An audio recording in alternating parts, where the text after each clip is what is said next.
Ang huling paghuhukom. Sinabi ng Panginoong Hesus, kapag ako na anak ng tao ay dumating na bilang hari, kasama ang lahat ng anghel, uupo ako sa aking dakilang trono. Titipunin ko sa aking harapan ang lahat ng lahi sa mundo.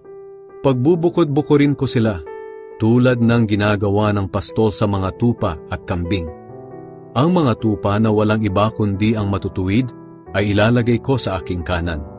At ang mga kambing na walang iba kundi ang masasama ay ilalagay ko sa aking kaliwa. Pagkatapos bilang hari ay sasabihin ko sa mga tao sa aking kanan, hali kayo kayong mga pinagpala ng aking ama. Manahin ninyo ang kahariang inihanda para sa inyo mula pa ng likhain ng mundo. Sapagkat nang nagutom ako ay pinakain ninyo ako, at nang nauhaw ako ay pinainom ninyo. Nang naging dayuhan ako ay pinatuloy ninyo ako sa inyong tahanan, at nang wala akong maisuot ay binihisan ninyo. Nang may sakit ako ay inalagaan ninyo, at nang nasa kulungan ako ay binisita ninyo.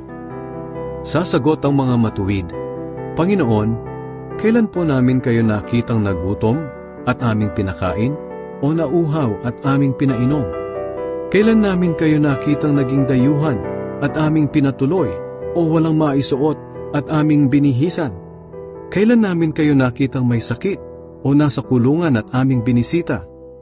At sasagot ako bilang hari, sinasabi ko sa inyo ang totoo, nang ginawa nyo ito sa pinakahamak kong mga kapatid, para na rin nyo itong ginawa sa akin. Pagkatapos, sasabihin ko naman sa mga tao sa aking kaliwa, lumayo kayo sa akin, kayong mga isinumpa ng Diyos. Doon kayo sa walang katapusang apoy na inihanda para sa Diablo at sa kanyang mga kampon.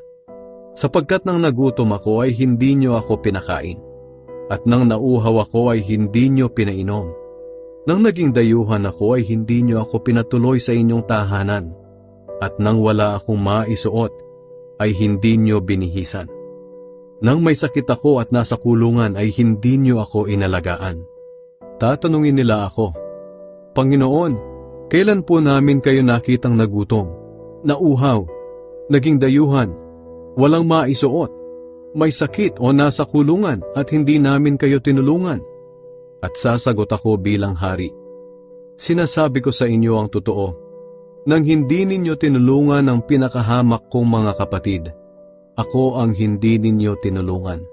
Itataboy ko ang mga taong ito sa walang hanggang kaparusahan, ngunit bibigyan ko ang mga matuwid ng buhay